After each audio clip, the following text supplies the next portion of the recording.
Good evening again, members of the media. As we had promised earlier, that we will be continuing with our briefings. So we are doing exactly that. Comrade Mmamoloko is going to brief us on economic transformation, which is the subcommittee that she is leading, and she was also leading the commission that was dealing with economic transformation. Okay, yeah. Comrade Kenneth is also, Kenneth is part of the technical team assisting the economic transformation subcommittee. Over to you, Mmamoloko. Thank you very much, Comrade Pule. Good evening, everyone. We've been in the commission with economic transformation. I must say, because of its number and attendance, we still continue. Basically, even members have not gone to dinner. They've volunteered that they will not go to dinner but engage on the issues. I think it's good that members of the ANC and delegates are worried about what is happening in our economy to contribute in the changes of the lives of our people. I think the first thing that I want to raise that has come out of the discussion, you know that firstly we had discussion document that we issued out. What we did in the commission first was to give a report back against the resolution, so that when comrades engage in the discussions are aware of where we are.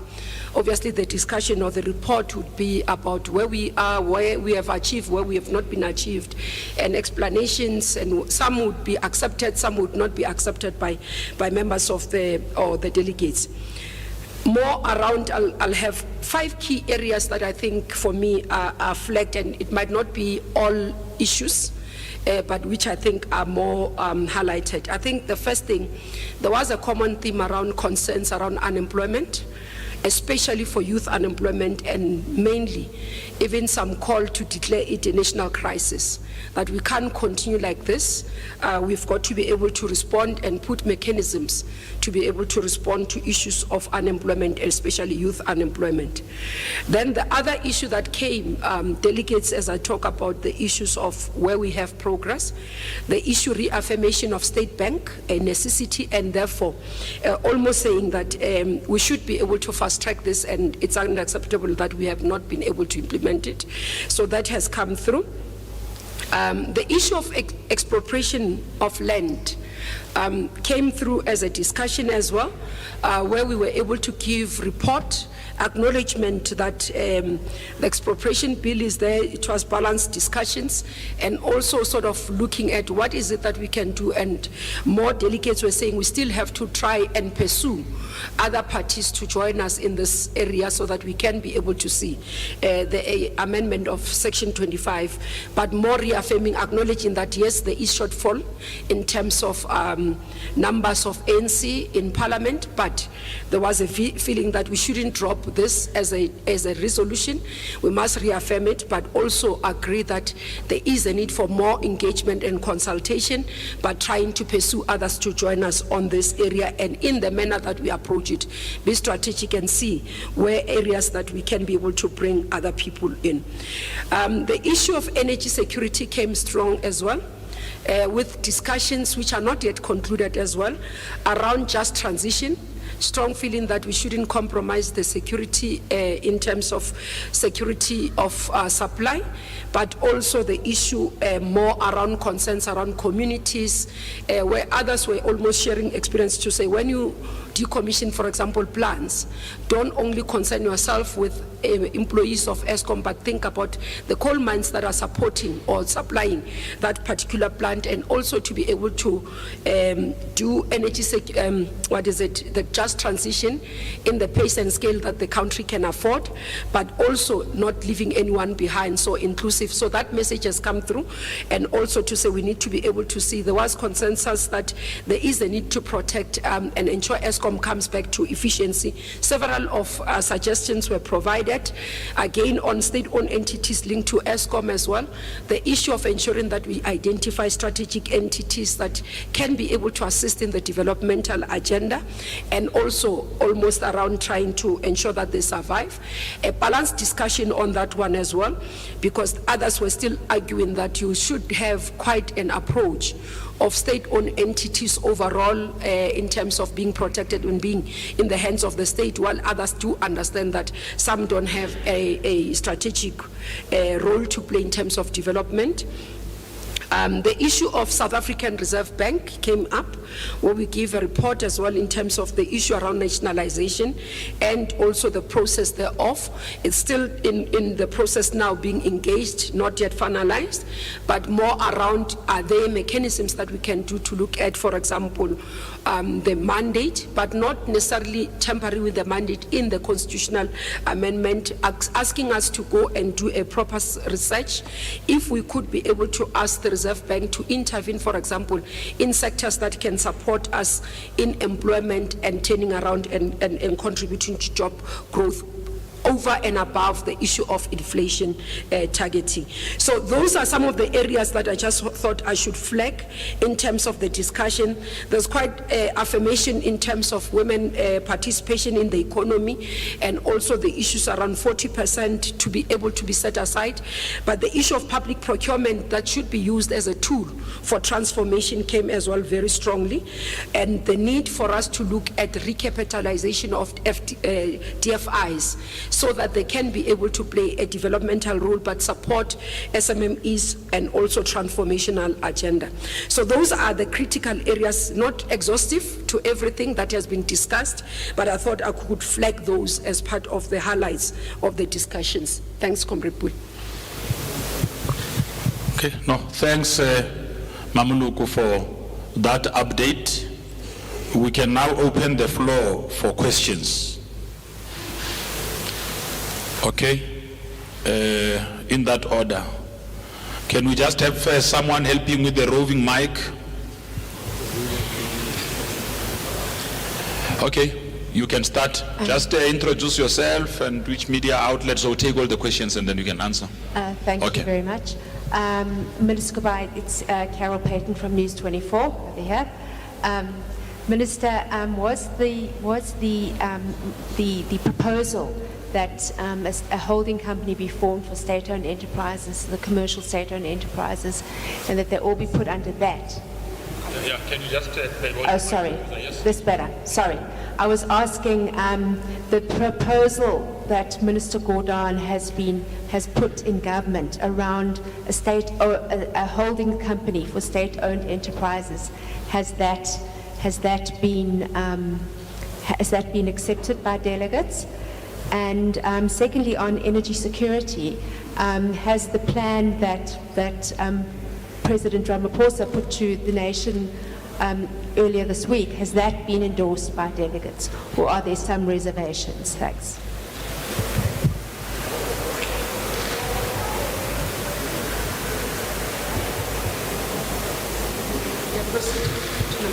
I thought I'll take all the questions.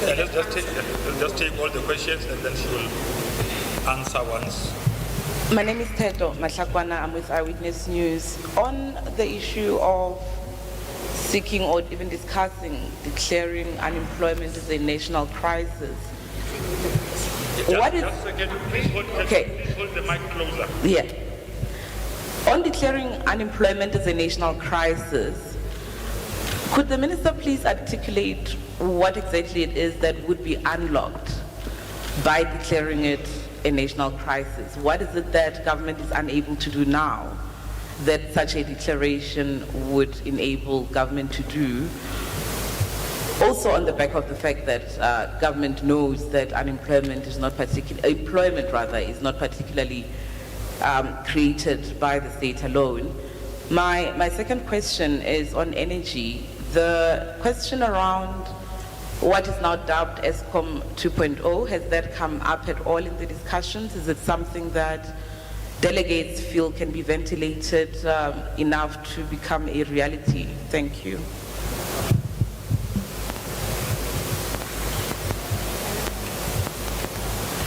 Hajra Marji from Business Day. Surely this meeting should have given the ANC government clear guidelines on the sale of equity stakes in our state-owned enterprises. Instead of government operating on an ad hoc basis where there is a crisis then deals are done, which sells a portion of, say Denel, say SAA or Eskom. What was the approach to the sale of equity stakes in the Commission? And will there be clear direction going forward? And then secondly, you said this is the outcome of commissions. Are you going to come back and give us decisions after the discussion in plenary?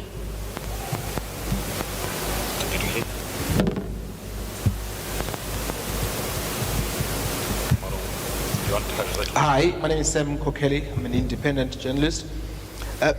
Minister, sorry, I'm going to go through just a quick list. Any chance you could give us a sense of your report in before the discussions, and also what the approach is in terms of the basic income grant, and also on issues related to the central bank? What have you reported back, going back 5 years, on the public ownership or the nationalization of the Reserve Bank? Also on inflation targeting, and what sort of discussions are taking place? One, on the inflation band, and whether or not inflation targeting is good, and whether or not the band should be moved to follow inflation or not. Thank you. Okay. It's Christian Duplessis from Netwerk Vriendtoner. Minister, was the issue discussed of the role of the private sector versus the role of the state? And just secondly, on the constitutional amendment of Section 25, why was it, what was the reasons given that it would be a good idea still to amend the Constitution to make that possible? Thank you.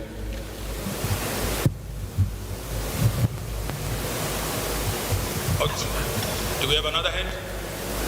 Okay. Also. Sophie Nkwena from the SABC. Minister, the issue of Eskom and the coal is quite a thorny one.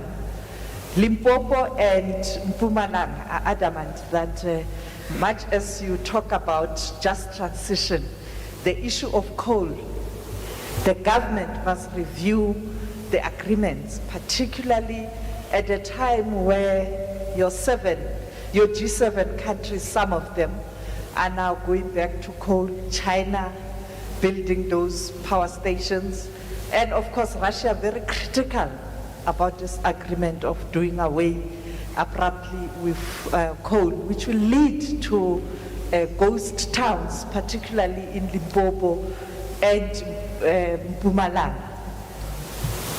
How did you respond to that based on what the delegates are saying?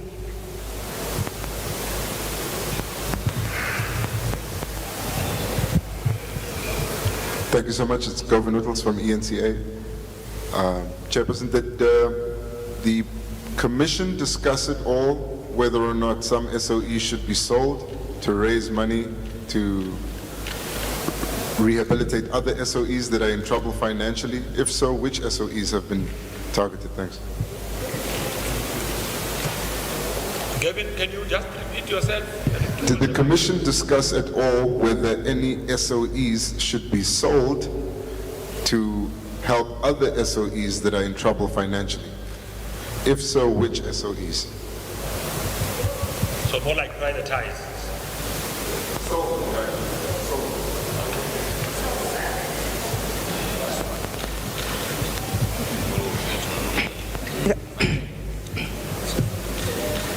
Lisa Gatando, Mail and Guardian. Ma'am, apart from pursuing other parties to amend the Constitution to enable land expropriation, is there any other avenue you could use to expropriate without compensation?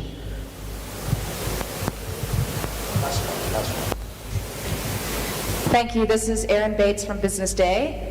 Minister, you haven't mentioned any discussions about economic sabotage, which I find surprising, considering this is a policy conference of the upper leadership of the party and following a very severe and devastating economic event in the middle of last year.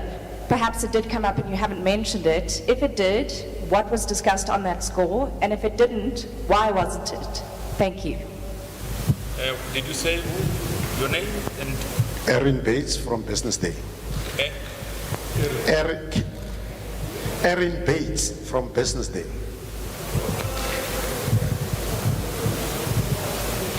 Are we done? Yeah, since we started running these briefings for the first time, we have so many questions at once. Okay, over to you, Mmamoloko. Okay, thanks. If I couldn't get, the mics were not quite audible properly. If I do miss something, please highlight. I might have missed especially the names as the colleagues were trying to bring the mics closer to them. On the first issue around the proposal of state holding or company for state-owned entities, no, it wasn't deliberated, but more what came out was specifically around proposals of taking back Eskom and some of the entities back to their line departments. The discussion is not concluded, but there was that matter. For consolidation, there wasn't a support. On the announcement by the President, it was acknowledged. We made a proposal to that in support, and I'll link this to the issues around the just transition, especially which links to the provinces and others.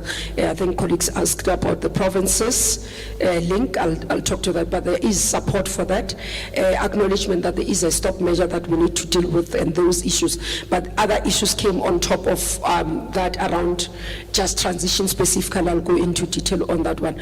On the issue of, I think it's Teta FM, Yeah. Okay. Yeah. The issue of national crisis, how will this be unblocked? Oh, it's a name, okay.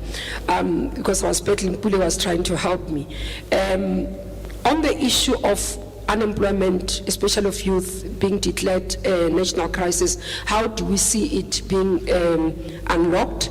And what does it mean with the national crisis? They've asked us to look at that. The understanding or the proposal is that with what we have done with COVID intervention, because it was declared a national disaster, national crisis, there's interventions that allows for the red tape to be stopped and focus and resources being given.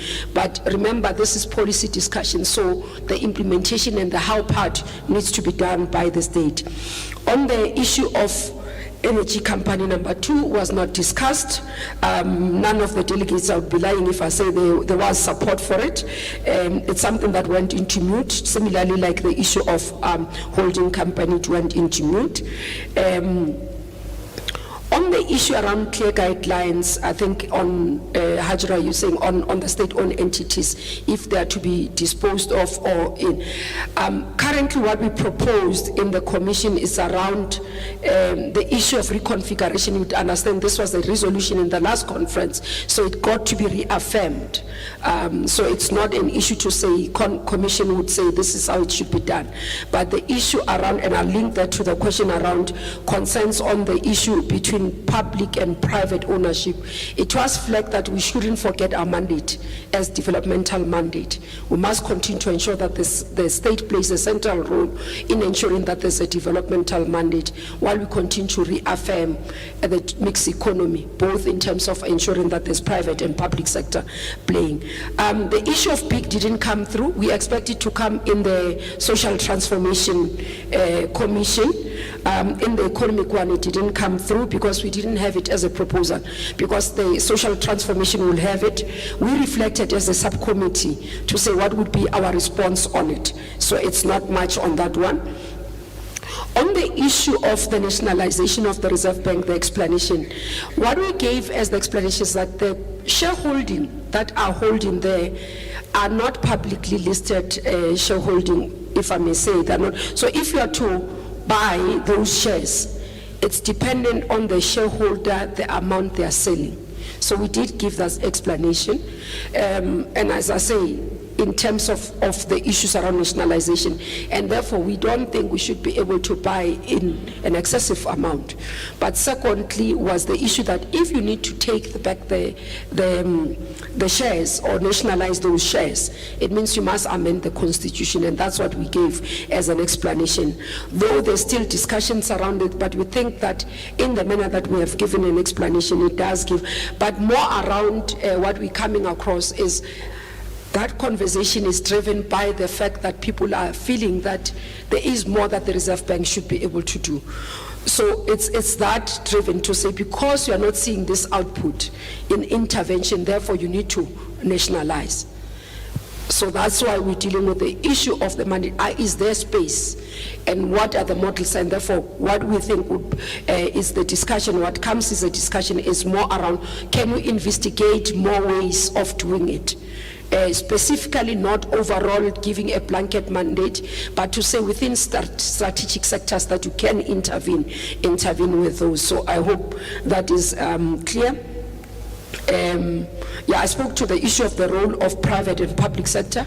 As ANC, we confirm, we continue to talk about more even in terms of, we acknowledge that private sector has a role to play, but it shouldn't undermine the role of the public sector, especially because for us, it's about the majority of the people and being able to drive a developmental agenda.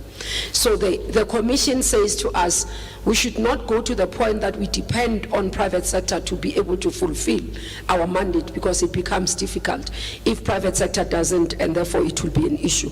The discussion around just transition and the issue of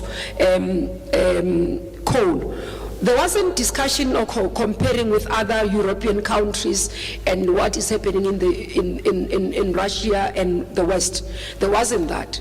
I think delegates focus more on what was practically in front of them, as delegates coming from, especially it wasn't really Limpopo, but Mpumalanga more dominant, to say we come from these communities, we are affected. Can we make sure that it is inclusive as you are committing to say just transition will be inclusive, and but also understand that this is an endowment. Are you able to do something to ensure that as we do, it's not becoming dire to the communities in the Mpumalanga area? So that conversation continues, but support to say we need to review in how we shouldn't go faster. There wasn't a call for us to review our, what is it called, the agreements, the treaties. There wasn't that call. The call was more around how we respond as government and how we move in terms of the just transition. I think I don't know if there's anything that I left out, because others were almost similar. Can I maybe talk? Okay, you can come back to that. Just to reflect briefly on some of the points that the Chairperson has raised. I mean, I've been sitting in these commissions for over 30 years, and I would say that the mood, can move the mic closer. The mood amongst the Commission was extremely serious and reflected on the problems of the South African economy.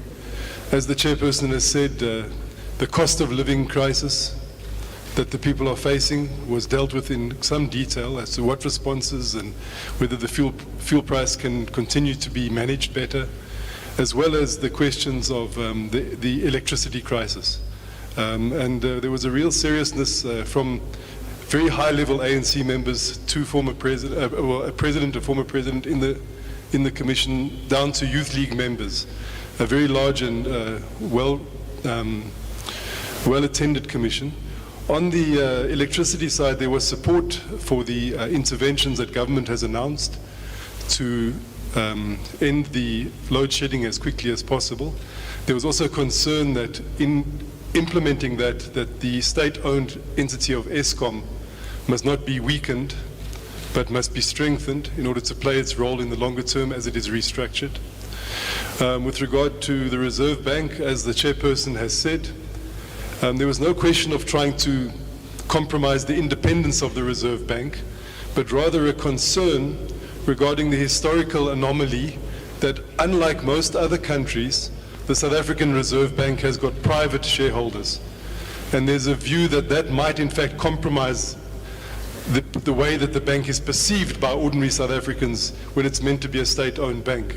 So in the long run, it would be better to secure that independence. But given the number of priorities that we have in this country, that was not seen to be the number one priority. And it's a question of timing and dealing with all of the modalities that the Chairperson has mentioned regarding ensuring that speculators are not using the state ownership of the central bank to profit unduly from that process. So I think those were some of the additional points that I'd like to make, Comrade Chairperson. No, I think that covers the questions. You were saying which one we covered? Oh, you covered the one, yeah? Yeah.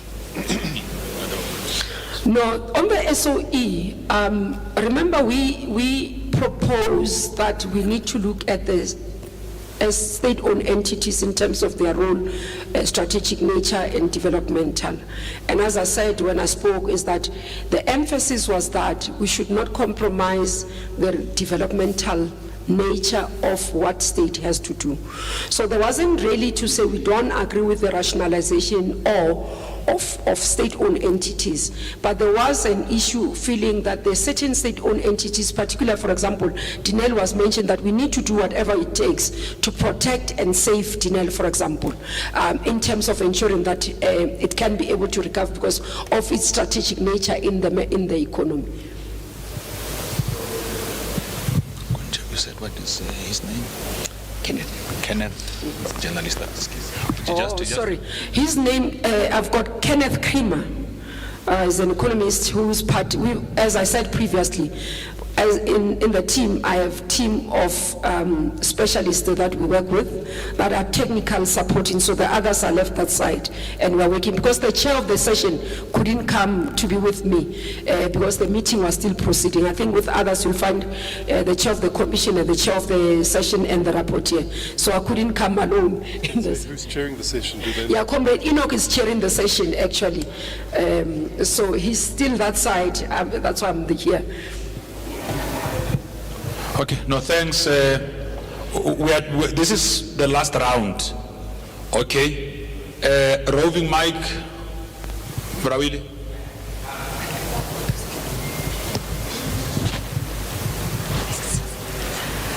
Thanks, Pulim.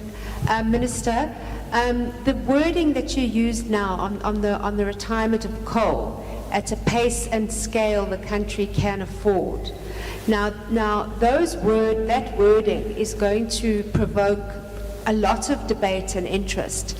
How does it sit with the fact that South Africa has made commitments at COP27 to reduce its carbon emissions according to a certain pledge, and that the money that we're supposed to be getting for this climate deal is dependent on that?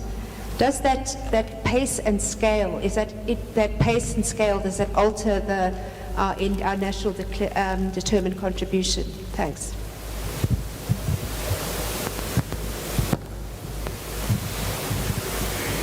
Gosnati Shazi from Power FM News. Just a question. So in the past 12 months, a lot of truck protests have been happening on the N3, which is a strategic economic route. And most of these protests are due to South African truck drivers protesting against the employment of foreign nationals. If you look into agriculture and the hospitality sector, South African unemployed South Africans have been complaining that foreign nationals are prioritized because they are cheap labor, for lack of a better word. And finally, there are a lot of raids by people in the labor department, raiding a lot of spaza shops. So are there any discussions on the employment of local South Africans, and how far are those discussions going?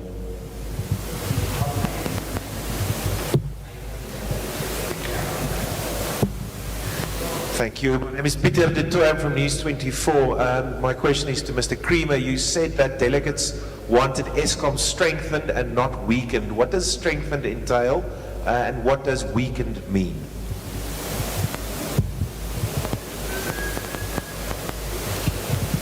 Thank you. It's Erin Bates again from Business Day. My question in the last round has not been answered. And just to say again, there's an estimated 50 billion rand in damage from the July riots of last year. Some 350 people died. It's arguably the nexus point or the interface between this party's fights and the economy of this country. The head of the ANC, President Cyril Ramaphosa, said in his opening address that economic hurdles include sabotage. Please, could we have some insight into whether this came up at all in the discussion, and if it's something that the seniors of the party are concerned about? Thank you. Thank you. It's Govan again from ENCA. Chair, I didn't understand to the SOE's question. I hear you saying you can't afford to let the NEL fail, but what's your position towards the other SOEs? Is there any discussion on selling those SOEs to fund those that are in distress? And then you said that the discussion on a second electricity generation plant came to moot, it wasn't raised. Your discussion documents indicate that the state's electricity generation capacity should be increased simultaneously to procuring additional capacity from the private sector. What's the ANC's view then on where that other capacity should come from in the state?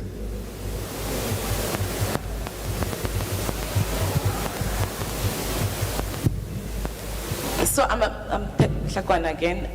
Minister, I just want to just follow up on that question around the mass unemployment crisis.